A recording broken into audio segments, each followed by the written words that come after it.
आज में हम लोग का गांव तरफ पूरा ठंडा बढ़ गया है, आप लोग देख सकते हैं।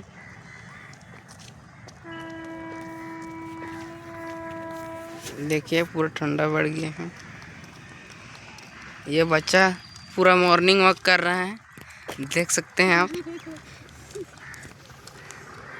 ये बच्चा स्कूल जाने के लिए रेडी हुआ है अपना। ये बस आएगा, ये बस का टाइम होने ही वाला है।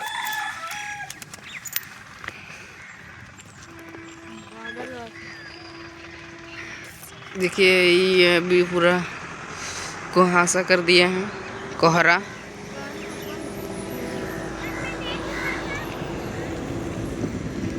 देखिए रांची जाने के लिए बस।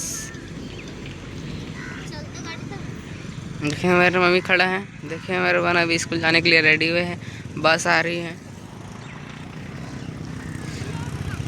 ये लोग बच्चे लोग स्कूल जा रहे हैं, अगर बस